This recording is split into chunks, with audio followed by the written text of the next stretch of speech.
Hello aspirants, hope you all are doing well. In today's session, we will discuss about judicial appointments reform, what are the issues in present system, and what is the private member will on diversity and access to justice. And as you all know, at the end of session, we will discuss three prelims questions. One question is strictly framed on this topic and two questions are taken from UPSC PYQs. तो चलिए without any delay start करते हैं अपने discussion को। अब अगर हम issues के बैकग्राउंड की बात करें तो recently private member will introduced in Rajya Sabha by P Wilson. और जो पी विल्सन है ये जो है मेंबर हैं राज्यसभा के द्राविड़ा मुनेत्रा काजागम यानी कि डीएम के पार्टी से राज्यसभा में मेंबर हैं ये। और अगर हम ऑब्जेक्टिव की बात करें इस बिल के तो ये बिल जो है ensure social diversity in higher judiciary की बात करता है एंड एस्टेब्लिश करने की बात करता है रीजनल बेंचेस, सुप्रीम कोर्ट की रीजनल बेंचेस के एस्टेब्लिशमेंट की भी बात करता है ये बिल। और अगर हम कॉन्स्टिट्यूशनल प्रोविजंस देखें कि कौन कौन से आर्टिकल्स हैं जो कि जजेस के अपॉइंटमेंट से लेकर बात करते हैं तो article 124 clearly says appointment of SC जजेस by president in consultation with chief justice of India and Article 217 talks about appointment of High Court judges in consultation with CJI, Governor and High Court Chief Justice। और ये appointment जो high court के जजेस का है वो भी president of India के द्वारा ही किया जाता है। And if we see article 130 then article 130 clearly says seat of supreme court in Delhi, मतलब जो सीट है सुप्रीम कोर्ट की वो दिल्ली में होगी, इसकी बात जो है आर्टिकल 130 करता है। और जो बेंच है यानी कि जो बेंच है या जो सीट है they can seat elsewhere with CJI plus central government approval, यानी कि जो बेंच है वो कहीं पर भी बैठ सकती है जिसमें CJI और सेंट्रल गवर्नमेंट का अप्रूवल जरूरी है। अब कॉलेजियम सिस्टम की अगर बात करें, how the evolution of collegium system takes place, यानी कि जो कॉलेजियम सिस्टम है वो किस तरह से इवॉल्व हुआ है। तो जब हम फर्स्ट जजेस केस देखते हैं 1981 का तो इसमें जो है एग्जीक्यूटिव प्राइमेसी को अपहेल्ड किया गया था। और जब सेकंड जजेस को देखते हैं 1993 के हम तो हमें कॉलेजियम जो है क्रिएट किया गया और जुडिशियल प्राइमेसी को एस्टेब्लिश किया गया था। और इन थर्ड जजेस केस जो थर्ड जजेस केस था उसमें जो है क्लैरिफाइड कर दिया था कॉलेजियम के कंपोजिशन को। हम कंपोजिशन को नेक्स्ट स्लाइड में देखेंगे कि किस तरह से जो है इसके कंपोजिशन को क्लैरिफाई किया गया है। तो अगर हम कंपोजिशन ऑफ कॉलेजियम की बात करें तो जो सुप्रीम कोर्ट के लिए क्या कॉलेजियम है, तो for supreme court there is CJI plus 4 senior most जजेस, यानी कि एक CJI और 4 सीनियर मोस्ट जजेस जो हैं ये कॉलेजियम सुप्रीम कोर्ट के लिए हैं। और अगर हाई कोर्ट की बात करें हम तो जो हाई कोर्ट है उसके लिए CJI यानी कि chief justice of India plus 2 senior most जजेस।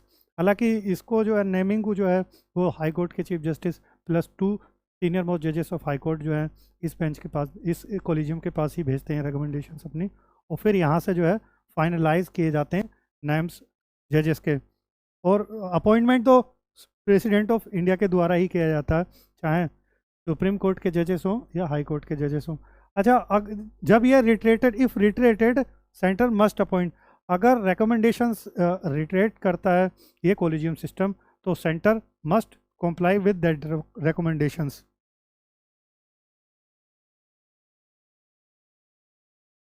एनजेक अटेम्प्ट की बात करें, एनजेक क्यों लाया गया, तो एनजेक को भी इसीलिए लाया गया था ताकि जो अपॉइंटमेंट है जजेस का उसको स्मूथ किया जा सके। तो ये जो था parliament enacted 99th constitutional amendment in 2014, यानी कि 2014 में पार्लियामेंट ने 99th कॉन्स्टिट्यूशनल अमेंडमेंट जो है एनेक्ट किया जिसमें एस्टेब्लिश किया नेशनल जुडिशियल अपॉइंटमेंट कमीशन को।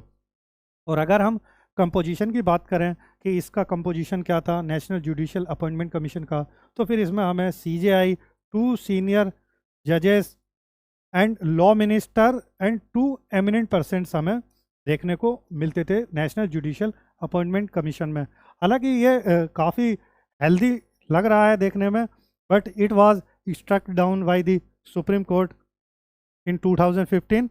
और जो रीजन दिया था वो रीजन दिया था कि ये वायलेट करता है बेसिक स्ट्रक्चर को, मींस जुडिशल इंडिपेंडेंस को ये कम करता है, नेशनल जुडिशल अपॉइंटमेंट कमीशन, इसीलिए इसको स्ट्रक डाउन कर दिया था 2015 में। अगर हम इश्यूज़ की बात करें, what are the issues in present system, तो लैक ऑफ ट्रांसपेरेंसी हमें देखने को मिलती है, और एलिगेशन ऑफ नेपोटिज्म, नेपोटिज्म के जो है एलिगेशंस लगते हैं कि जिस सीट पर फादर तो उसी सीट पर जो है उनके अपने या उनके रिश्तेदार, तो ये नेपोटिज्म भी देखने के एलिगेशंस भी लगते हैं। Limited social diversity, limited social diversity देखने को मिलती है। और ये सिर्फ वर्ड्स में ही नहीं है एलिगेशंस, अगर जब हम डेटा या फैक्ट्स देखते हैं तो फैक्ट्स भी कुछ इसी तरह से कहते हैं। जब अगर हम 2018 से 2024 के डेटा को अगर देखते हैं तो SC ST OBC का जो रिप्रेजेंटेशन है वो हमें सिर्फ 20% ही देखने को मिलता है। और अगर हम बात करें वुमेन की, तो वुमेन का रिप्रेजेंटेशन भी बहुत कम है, यानी कि लेस देन 15% ही देखने को मिलता है।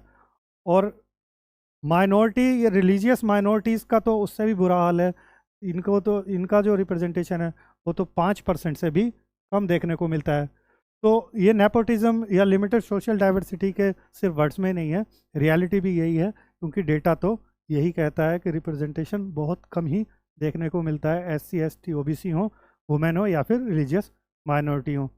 अब अगर हम बिल की बात करें, थोड़ा सा बिल में प्रोविजंस में किस तरह के जो है व्हाट द बिल प्रपोजेस, कि ये बिल क्या प्रपोज करता है, तो प्रोपोर्शनल रिप्रेजेंटेशन की बात करता है, SC ST OBC religious minorities and women की, एंड 90 डे टाइमलाइन फ्रेम करता है कि जो है centre must notify collegium recommendations, means यानी कि सेंटर को 90 डे का जो है एक टाइम फ्रेम जो है इसमें मेंशन किया गया है कि सेंटर को जो है 90 डे के अंदर अंदर ही कॉलेजियम सिस्टम के जो रिकमेंडेशंस है उनको जो है नोटिफाई करना पड़ेगा। अगर रीजनल बेंचेस प्रपोजल की बात करें कि कौन कौन सी रीजनल बेंचेस के लिए प्रपोजल दिया गया है, तो इसमें न्यू दिल्ली में तो है ही, कोलकाता है, मुंबई, चेन्नई, यहाँ पर बेंचेस की बात की गई है इस बिल में। और अगर ज्यूरिसडिक्शन की बात करें तो इन बेंचेस को भी फुल पावर्स होनी चाहिए, क्योंकि जो कॉन्स्टिट्यूशनल मैटर्स होते हैं वो रिजर्व किए जाते हैं दिल्ली बेंच के लिए।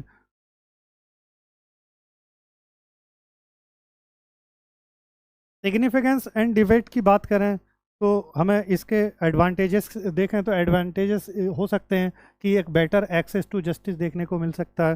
बेटर एक्सेस टू जस्टिस इसलिए क्योंकि जब नंबर ऑफ बेंचेस ज़्यादा हो जाएंगी तो एक्सेस ऑफ जस्टिस भी बढ़ जाएगा, और रिड्यूस करेगा ये पेंडेंसी को। सिर्फ सुप्रीम कोर्ट के अंदर ही हमें मोर देन 90,000 केसेस देखने को मिलते हैं जो कि पेंडिंग देखने को मिलते हैं सिर्फ सुप्रीम कोर्ट में, और ये इम्प्रूव करेगा लेजिटिमेसी को। और अगर हम कंसर्न्स की बात करें कि कंसर्न्स क्या हो सकते हैं इसको लेकर, तो मेरिट वर्सेस रिजर्वेशन डिबेट हो सकती है, जुडिशल रेजिस्टेंस हो सकता, या फिर पॉलिटिसाइजेशन रिस्क भी एक फैक्टर है जो एक बड़ा कंसर्न हो सकता है। अब अगर हम कंक्लूड करें अपने टॉपिक को, तो वे फॉरवर्ड क्या रहेगा, इसका आगे का रास्ता क्या है, तो रिफॉर्म होने चाहिए collegium with transparency, broader consultative mechanism होने चाहिए, ग्रेजुअल रोल आउट होना चाहिए रीजनल बेंचेस का under article 130, and ensure balance between, यानी कि बैलेंस होना चाहिए और ये एंश्योर करना चाहिए बैलेंस को बिटवीन जुडिशल इंडिपेंडेंस में, सोशल एंड रिप्रेजेंटेशन में, डेमोक्रेटिक अकाउंटेबिलिटी में, यानी कि इन तीनों में जो है एक बैलेंस जो है एंश्योर करना चाहिए। तो this is all about the topic. अब हम अपने क्वेश्चंस डिस्कस कर लेते हैं।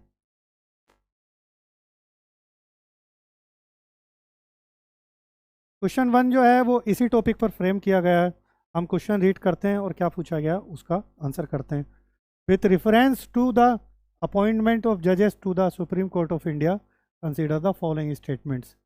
3 स्टेटमेंट्स हमें दिए गए हैं और हमसे कहा गया है which of the statements given above is are correct, यानी कि करेक्ट पूछे गए कौन से स्टेटमेंट करेक्ट है। पहला स्टेटमेंट में क्या कहा गया, article 124 mandates that president shall appoint supreme court जजेस after consultation with the Chief Justice of India. Yes, this statement is correct. Article 124 clearly says clearly says the president shall appoint the Supreme Court judges in consultation with the Chief Justice of India. तो article वो statement first जो है correct हो जाएगा. अब statement 2 को read करते हैं हम. The collegium system is explicitly mention in the constitution of India. क्या कॉलेजियम सिस्टम एक्सप्लिसिटली मेंशन्ड है कॉन्स्टिट्यूशन ऑफ इंडिया के अंदर? So this statement is wrong, क्योंकि कॉलेजियम सिस्टम जो है वो कॉन्स्टिट्यूशन ऑफ इंडिया के अंदर मेंशन नहीं है. इसका इवोल्यूशन हुआ है कॉलेजियम सिस्टम का by the supreme court. In supreme court judgments में इसका इवोल्यूशन हुआ है. स्पेशली जब हम सेकंड जजेस के केस को देखते हैं और थर्ड जजेस केस को देखते हैं तो हमें इवोल्यूशन जो है इसका देखने को मिलता है कॉलेजियम सिस्टम का. तो इसका कॉन्स्टिट्यूशन ऑफ इंडिया में मेंशन नहीं है, तो स्टेटमेंट सेकंड रॉन्ग हो जाएगा. अब हम अपना थर्ड स्टेटमेंट रीड करते हैं. If collegium reiterates recommendations the central government is bound to appoint the recommended person. Yes, this statement is correct. जब कॉलेजियम सिस्टम जो है रिट्रेट्स करता है रिकमेंडेशन को, तो government must comply with that recommendations, यानी कि उस पर्सन को जो है गवर्नमेंट को अपॉइंट करना ही पड़ेगा जो रिकमेंडेशंस जो है कॉलेजियम सिस्टम ने रिट्रेट्स की हैं. अब कौन से स्टेटमेंट सही हुए? तो हमारे 1 और 3 सही हो गए, तो हमारा ऑप्शन हो जाएगा बी, 1 और 3 ओनली. अब हम अपना सेकंड क्वेश्चन देखते हैं. सेकंड में क्या पूछा गया, फिर उसको आंसर करते हैं.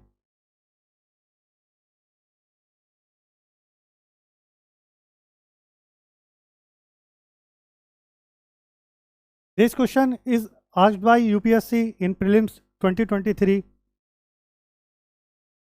क्वेश्चन रीड करते हैं फिर आंसर करते हैं. Consider the following statements in respect of the constitution day. यानी कि कॉन्स्टिट्यूशन डे के रेस्पेक्ट में जो है हमें स्टेटमेंट्स को कंसीडर करना है. हमें पहला स्टेटमेंट दिया गया, इसमें क्या कहा गया? The constitution day is celebrated on 26 November every year to promote constitutional values among citizens.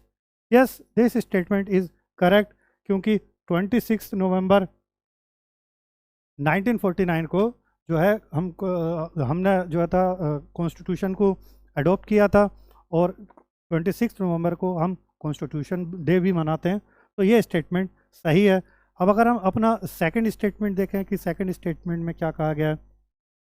On 26 November 1949 the constituent assembly of India set up a drafting committee under chairmanship of doctor B.R. Ambedkar to prepare draft constitution of India. क्या ऐसा ही है कि जो drafting committee है वो 26 November 1949 को जो थी सेटअप की गई थी? तो दिस स्टेटमेंट इज़ रॉन्ग.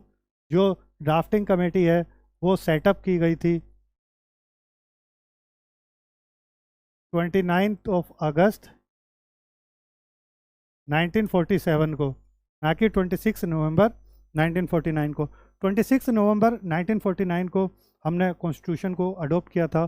26 नवंबर को ही कॉन्स्टिट्यूशन डे के नाम से हम जो है मनाते हैं, जैसा कि हमारा फर्स्ट स्टेटमेंट में मेंशन किया गया था. और 26 जनवरी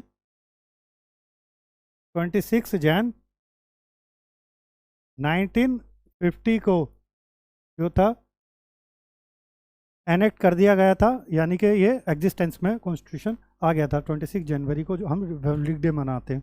तो अब हम अपना क्वेश्चन रीड करते हैं. क्वेश्चन में क्या कहा? Which one of the following is correct in respect of the above statements. Option A में क्या कहा गया? Both statement first and second are correct and statement second is the correct explanation of statement first. हालांकि ये नया तरीका introduce किया था यूपीएससी ने क्वेश्चन पूछने का. इसमें अक्सर क्वेश्चन जो है वो असर्शन रीजन टाइप पे पूछा जाता था इस तरह के क्वेश्चंस का, बट यहाँ पर स्टेटमेंट की फॉर्म में जो है पूछने का नया तरीका स्टार्ट किया. तो ये दोनों स्टेटमेंट्स सही होने की बात कही है ऑप्शन ए में, तो ये गलत हो जाएगा. सेकंड में भी यही कहा गया बोथ स्टेटमेंट्स, यानी कि बी में and statement second are correct, तो ये भी गलत हो जाएगा हमारा, क्योंकि हमारा स्टेटमेंट फर्स्ट करेक्ट है और सेकंड रॉन्ग है. ई में क्या कहा गया? Statement first is correct but statement second is incorrect. तो ऑप्शन सी जो है हमारा सही हो जाएगा, यानी कि statement first correct and statement second wrong. अब हम अपना थर्ड क्वेश्चन देखते हैं. थर्ड क्वेश्चन में क्या पूछा गया है और फिर उसका आंसर करते हैं. विच, हालांकि ये क्वेश्चन जो है यूपीएससी ने this question is asked by UPSC in prelims 2019. तो हो सकता है जिसकी एग्जामिनर की पसंद से शादी हुई हो उस वक्त में। खैर, हम क्वेश्चन रीड करते हैं, उसका आंसर करते हैं, क्योंकि यूपीएससी कुछ भी पूछेगा हमें हमें तो डिस्कस करना ही करना है। अब वो ऐसे भी क्वेश्चन पूछता है यूपीएससी। तो ये क्वेश्चन यूपीएससी ने प्रीलिम्स 2019 में पूछा है। क्वेश्चन में क्या गया, which article of the constitution of India safeguards one's right to marry the person of one's choice. कौन सा आर्टिकल है कॉन्स्टिट्यूशन ऑफ इंडिया का जो कि सेफ गार्ड्स करता है one's right to marry the person of one's choice, यानी कि अपनी पसंद से जिस पर्सन से आप शादी करना चाहते हो उस राइट को कौन सा आर्टिकल प्रोटेक्ट करता है। तो इसके लिए थोड़ा सा हमें बैकग्राउंड में जाना पड़ेगा। हम 2018 का शफीन जहां वर्सेस अशोकन केएम केस जब हम देखते हैं तो उसमें सुप्रीम कोर्ट का ऑब्जर्वेशन था कि one's right to marry the person of one's choice जो है वो पर्सनल लिबर्टी का पार्ट है इंडिविजुअल की, और इंडिविजुअल की पर्सनल जो लिबर्टी है उसको प्रोटेक्ट किया जाता है अंडर आर्टिकल 21। तो आर्टिकल 21 है जो कि सेफ गार्ड्स करता है one's right to marry the person of one's choice. और आर्टिकल 21 जो है आपका right to life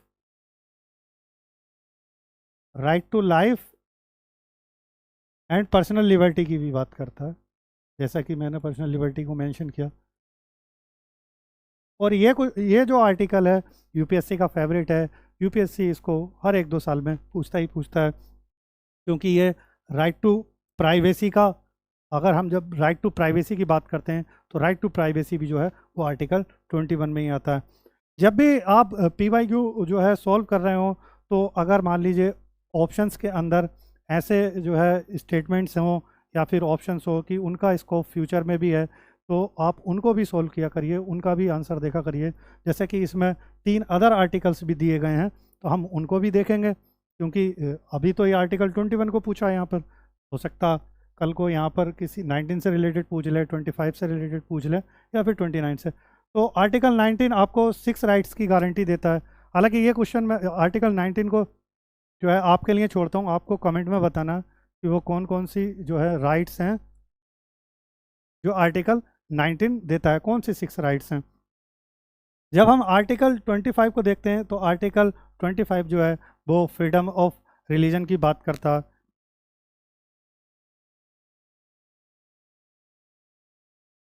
freedom of religion यानी कि आप अपने हिसाब से कोई भी रिलीजन को जो है फॉलो कर सकते हैं, प्रोफेस कर सकते हैं या उसको प्रोपेगेट कर सकते हैं। तो ये आर्टिकल 25 बात करता है इसकी। और अगर हम आर्टिकल 29 की बात करें तो आर्टिकल 29 जो है वो प्रोटेक्ट करता है educational and cultural rights of minorities. ये माइनॉरिटीज़ के एजुकेशनल एंड कल्चरल राइट्स को प्रोटेक्ट करता। यहाँ पर माइनॉरिटीज़ की बात हुई है तो मैं थोड़ा सा माइनॉरिटी का भी बता देता हूँ कि जो कौन कौन सी माइनॉरिटीज़ हैं जो कि गवर्नमेंट ऑफ इंडिया के द्वारा जो है नोटिफाइड हैं। तो मैं लिख देता हूँ यहाँ पर माइनॉरिटीज़ जो नोटिफाइड हैं गवर्नमेंट ऑफ इंडिया के द्वारा।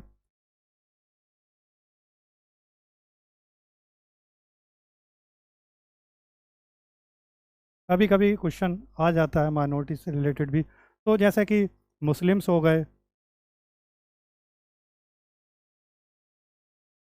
सिख हो गए, क्रिश्चियन हो गए,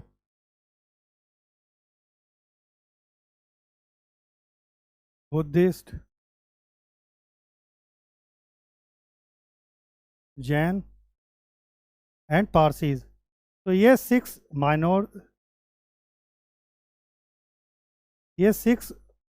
माइनॉरिटीज़ हैं जो कि नोटिफाइड हैं गवर्नमेंट ऑफ इंडिया के द्वारा। So that's all about these 3 questions and this topic. मिलते हैं नेक्स्ट टॉपिक में। Till then good luck and keep continue your preparation.